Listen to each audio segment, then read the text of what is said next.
10 दिसंबर 1948 दूसरे विश्व युद्ध की राख अभी ठंडी भी नहीं हुई थी, इंसानियत लाशों के ढेर पर खड़ी थी। तब पेरिस में दुनिया भर के नेताओं ने कसम खाई थी और मानवाधिकारों की सार्वभौमिक घोषणा हुई थी और कहा गया था कि एक इंसान होने के नाते चाहे वो किसी भी देश, जाति या धर्म का हो, उसके कुछ बुनियादी अधिकार हैं, जैसे जीने का अधिकार, बोलने का अधिकार और गरिमा अर्थात डिग्निटी का अधिकार। चाहे वो राजा हो या रंक, ऐसे अधिकार किसी सरकार की भीख नहीं बल्कि एक इंसान के जन्मसिद्ध अधिकार हैं। प्यारे साथियों, नमस्कार। एक शिक्षक के तौर पर जब मैं क्लास में आपको पॉलिटी या इतिहास पढ़ाता हूं तो मैं बड़े गर्व से संविधान का अनुच्छेद 21 को बताता हूं, right to life and personal liberty. मैं अभिव्यक्ति और बोलने की आज़ादी, right to expression and speech, अनुच्छेद 19 के बारे में बताता हूं। लेकिन आज 2025 में जब मैं भारत की स्थिति देखता हूं तो मुझे ऐसे अधिकार केवल कागज के टुकड़ों में दिखाई देते हैं। ऐसा लगता है कि मानवाधिकार दिवस सिर्फ कैलेंडर में बचा है, कैरेक्टर में नहीं। हम 5 ट्रिलियन की इकोनॉमी बनने का शोर तो बहुत मचा रहे हैं, लेकिन उस शोर के नीचे सिसकती हुई आम आदमी की आवाज़ को हम दबा रहे हैं। आज बात न सिलेबस की होगी न पढ़ाई की, आज बात हक और हकीकत के बीच की उस खाई की होगी जिसमें हमारा देश गिरता जा रहा है। मैं आज आपको अच्छी बातें करके या सफलता का मंत्र बताकर खुश करने नहीं आया हूँ। एक शिक्षक का काम आपको सुलाना नहीं बल्कि जगाना है, चाहे वो झटका देकर ही क्यों ना हो। हम कहते हैं भारत विश्व गुरु है, हम कहते हैं भारत धर्मनिरपेक्ष देश है, लेकिन आज मैं उस भ्रम को तोड़ना चाहता हूं, क्योंकि जब तक हम यह स्वीकार नहीं करेंगे कि हम बीमार हैं तब तक हम अपना इलाज नहीं कर सकते। आज मैं एक शिक्षक के साथ साथ एक ऐसे व्यक्ति के तौर पर आपसे अपनी बातें कहना चाहता हूं जो व्यवस्था के अंदर जाकर उसे सुधारने की जिद के लिए बैठा है। चलिए आज भारत का रिपोर्ट कार्ड देखते हैं। हम 5 ट्रिलियन की इकोनॉमी बनने का सपना देख रहे हैं, बहुत अच्छी बात है, लेकिन सपने और सच के बीच में एक बहुत बड़ी खाई है और उस खाई का नाम है आंकड़े। जरा गौर से सुनिएगा, यह 2025 का भारत है, ग्लोबल हंगर इंडेक्स 2025। हम दुनिया को अनाज देने की बात करते हैं और विश्व में अनाज उत्पादन में दूसरे नंबर पर आते हैं, लेकिन भुखमरी में 123 देशों की लिस्ट में हम 102वें नंबर पर खड़े हैं। हमारे पड़ोसी नेपाल, बांग्लादेश, श्रीलंका, जिनको हम कभी आर्थिक मदद देते थे, आज वो अपने नागरिकों का पेट भरने में हमसे बेहतर स्थिति में हैं। क्या भूखे पेट सोना किसी का मानवाधिकार है? हम चांद के दक्षिणी ध्रुव पर पहुंच गए हैं, लेकिन जमीन पर हमारे बच्चे आज भी कुपोषण से मर रहे हैं। जब मेरे देश का बच्चा कुपोषण का शिकार होता है तो क्या संसद में बैठे लोगों की नींद नहीं टूटती? आज भारत में भूखमरी किस्मत नहीं, एक स्कैम है। गोदामों में अनाज सड़ता है ताकि शराब बनाने वाली कंपनियों को सस्ता मिल सके, लेकिन राशन की दुकानों पर लाइन में खड़ा मजदूर खाली हाथ लौटता है। प्रसिद्ध विचारक नेल्सन मंडेला ने एक बार कहा था, गरीबी कोई प्राकृतिक आपदा नहीं, यह मानव निर्मित है। हैप्पीनेस इंडेक्स 2025 खुशहाली सूचकांक। महलों में रहने वाले शायद खुश हों, लेकिन आम आदमी मुस्कुराता भी एक वक्त की रोटी को खाकर है। हम खुशहाली के सूचकांक में 147 देशों में 118वें नंबर पर हैं। हमें शर्म आनी चाहिए कि हम अपने पड़ोसी देश पाकिस्तान, जिसका रैंक 109 है, उससे भी ज़्यादा दुखी हैं। भारत की ऐसी स्थिति देखकर मुझे समझ नहीं आता अब कोई नेता पाकिस्तान से हमारे आंकड़ों पर तुलना क्यों नहीं करता।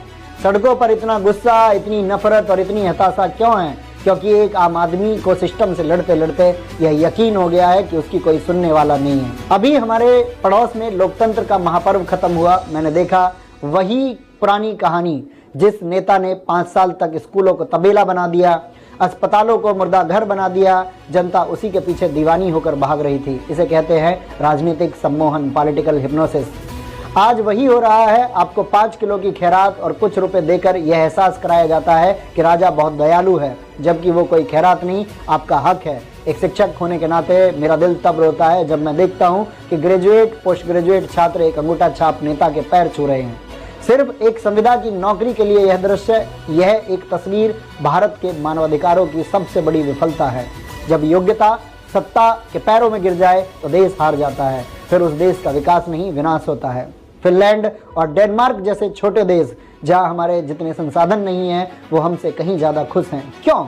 क्योंकि वहां का सिस्टम अपने नागरिक को वोट बैंक नहीं, इंसान समझता है। आप समझ रहे होंगे ऐसा क्यों है। यूनान के महान दार्शनिक प्लेटो ने हजारों साल पहले अपनी किताब द रिपब्लिक में एक बहुत कड़वी बात कही थी, जो आज भारत की राजनीति पर एकदम सटीक बैठती है। उन्होंने कहा था, लोकतंत्र की सबसे बड़ी कीमत जो आप चुकाते हैं वह यह है कि आप राजनीति से दूर भागते हैं, तो आप अपने से अयोग्य, चरित्रहीन और मूर्ख लोगों के द्वारा शासित होने के लिए मजबूर हो जाते हैं। आज यही हो रहा है। मैं यह नहीं कहता कि नेता अनपढ़ है, उनके पास डिग्रियां होंगी, लेकिन क्या उनके पास विजन है? एक ऐसा व्यक्ति शिक्षा मंत्री बनता है जिसने शायद सरकारी स्कूल का दर्द कभी नहीं देखा, तो वह यह तय करता है कि आपके बच्चे क्या पढ़ेंगे। यह सिर्फ शिक्षा का अपमान नहीं, यह उस बौद्धिक मानवाधिकार, इंटेलेक्चुअल ह्यूमन राइट कानून है जो संविधान हमें देता है। जब कलम की ताकत बाहुबल के नीचे दब जाती है तो समाज गूंगा हो जाता है। जरा सोचिए, एक शिक्षक बनने के लिए B Ed, TET, super TET, interview ना जाने कितनी ऐसी अग्नि परीक्षाओं से गुजरना पड़ता है, लेकिन आपकी शिक्षा नीति बनाने वाले, आपके विश्वविद्यालय का बजट तय करने वाले और देश का कानून बनाने वाले लोगों की योग्यता क्या है?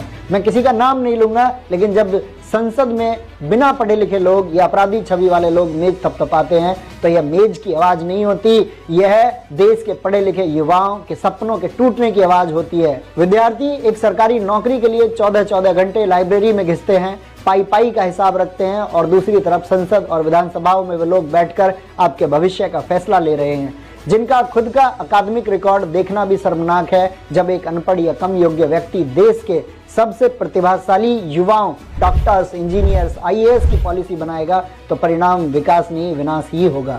यह हमारे बौद्धिक मानवाधिकार, इंटेलेक्चुअल ह्यूमन राइट की हत्या है। और सिर्फ युवाओं की बात क्यों करें, बात उनकी भी होनी चाहिए जो इस देश की आधी आबादी है। ग्लोबल जेंडर गैप, वैश्विक लैंगिक अंतराल 2025 देखिए, हम 148 में 131वें पायदान पर हैं। एक तरफ हम नारी शक्ति के नारे लगाते हैं, दूसरी तरफ एनसीआरबी के आंकड़े बताते हैं कि हर घंटे महिलाओं के खिलाफ अपराध बढ़ रहे हैं। एक समाज तभी महान बनता है जब एक महिला रात को 12 बजे भी उतनी ही बेखौफ होकर सड़क पर चल सके जितना एक पुरुष। जब मैं क्लास में अपनी बहनों को पढ़ाता हूं तो उनकी आंखों में माँ बाप के लिए कुछ कर सकने का जज्बा, अपने पैरों पर खड़े होने का सपना देखता हूं, लेकिन जब वही बहन बेटी सड़क पर निकलती है तो उनके माता पिता को उनकी सफलता की चिंता नहीं होती, उनकी सुरक्षा की चिंता होती है। जिस देश में डर हवा में घुला हो, क्या उस देश में जीना मानवाधिकार है? नहीं, यह मानवाधिकार की अवहेलना है। संसद में महिला आरक्षण बिल पास होता है, तालियां बजती है, लेकिन टिकट किसको मिलता है? बाहुबलियों की पत्नियों को या उनकी बेटियों को। एक आम घर की पढ़ी लिखी लड़की के लिए राजनीति के दरवाजे बंद है। जब तक देश की आधी आबादी डर के साए में जिएगी तब तक हम सुपर पावर नहीं, सुपर फ्लॉप रहेंगे। और यह दर्द सिर्फ युवाओं का नहीं है, किसानों का भी है। मैं खुद एक किसान परिवार से आता हूं। मैंने अपने पिता के हाथों में छाले और चेहरे पर मायूसी देखी है। संविधान कहता है समान काम का समान वेतन, लेकिन किसान साल भर मेहनत करके भी सड़क पर अपनी फसलें फेंकने और कौड़ियों के भाव बेचने को मजबूर क्यों होता है? क्या सम्मानजनक जीवन अनुच्छेद 21 किसान के लिए नहीं है? हमारे लोकतंत्र का चौथा स्तंभ मीडिया, प्रेस फ्रीडम इंडेक्स 2025 में 180 देशों में हम 151वें पर हैं। जब सवाल पूछने वालों की जुबान काट दी जाए या वो खुद अपनी जुबान बेच दें तो समझ लीजिए कि लोकतंत्र आईसीयू में है। अमेरिका के पूर्व राष्ट्रपति थॉमस जेफरसन ने कहा था कि अगर मुझे सरकार और अखबार में से किसी एक को चुनना पड़े तो मैं अखबार को चुनूंगा, क्योंकि अगर सच बताने वाला जिंदा है तो सरकार को सुधारा जा सकता है। संविधान का अनुच्छेद 19 हमें बोलने की आजादी देता है। मीडिया जिसे वॉच डॉग होना चाहिए था वो आज लैप डॉग बन चुका है। सत्ता की गोदी में बैठे मीडिया आपसे वो सवाल नहीं पूछता जो जरूरी है, जैसे कि नौकरी कहाँ है, महंगाई क्यों है, पेड़ पौधे क्यों काटे जा रहे हैं, हवा प्रदूषित क्यों है, गरीबी क्यों कम नहीं हो रही, अस्पताल में डॉक्टर क्यों नहीं है। मीडिया सिर्फ इतिहास और आंकड़ों को तोड़ मरोड़ कर झूठे दावे पेश करके नफरत फैलाती है और अपने आकाओं की चाटुकारिता करती है, क्योंकि अगर आका खुश रहेंगे तो चाटुकारों को अरबों रुपए का विज्ञापन मिलेगा। और यह अरबों रुपए किसके हैं? यह आपके और हमारे टैक्स के पैसे हैं। मनोवैज्ञानिक सिगमंड फ्राइड कहते थे कि सभ्यता का पहला तकाजा है न्याय, लेकिन जब न्याय की जगह अन्याय ले ले और संविधान की जगह किसी नेता का सरफरा मूंड ले ले तो हम सभ्य समाज नहीं जंगल राज की तरफ बढ़ रहे हैं। जर्मन दार्शनिक कार्ल मार्क्स ने कहा था, धर्म लोगों के लिए अफीम है, लेकिन भारत में अपने वर्ग विशेष की चाहत अफीम से भी नशीली है। हम 5 साल तक रोटियां नहीं, अपने वर्ग विशेष का गौरव खाते हैं। अगर आप फिर से वर्ग और धर्म के नशे में किसी प्रतिनिधि को वोट डालने गए तो याद रखिएगा, आपके बच्चे जब बेरोजगार होकर के घर बैठेंगे तो उनकी बेरोजगारी का कारण कोई सरकार नहीं बल्कि आपकी उंगली पर लगी वो स्याही होगी, क्योंकि आप धर्म और वर्ग के गौरव को महसूस करके अपनी छाती को तो चौड़ा कर सकते हैं पर उससे भूख और समस्याओं को नहीं मिटा सकते। हम नागरिक नहीं, हम प्रजा बन गए हैं और प्रजा सिर्फ राजा की जय जयकार करती है, सवाल नहीं पूछती। मुझे यहाँ प्लेटो की बात फिर से याद आती है। उन्होंने लोकतंत्र की एक बहुत बड़ी कमी बताई थी। उन्होंने कहा था, तानाशाही वह नहीं है जब कोई एक व्यक्ति डंडे के जोर पर राज करे, असली तानाशाही वह है जब जनता को इतना अज्ञानी बना दिया जाए कि वो अपनी गुलामी को ही अपनी आज़ादी समझने लगे। तो अब सवाल है, हम क्या करें? मैं एक शिक्षक हूँ, मेरा काम आपको सिर्फ समस्या बताना नहीं, समाधान के तरीके बताना भी है, क्योंकि मुझे लगता है कि कीचड़ साफ करने के लिए कीचड़ में उतरना पड़ेगा, लेकिन अपने कपड़े गंदे किए बिना।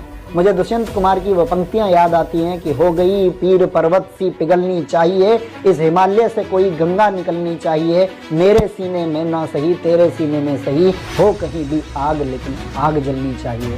साथियों, मानवाधिकार दिवस पर मेरा बस आपसे एक अनुरोध है, सवाल पूछना सीखिए। चाहे कोई भी पार्टी हो, कोई भी दल हो, चाहे अपना दल हो चाहे दूसरा दल हो, अगर वो शिक्षा, स्वास्थ्य, गरीबी, फसलों के अच्छे दाम और रोजगार पर बात नहीं कर रहे हैं तो उन्हें चुनने से पहले एक बार नहीं 10 बार विचार कीजिए।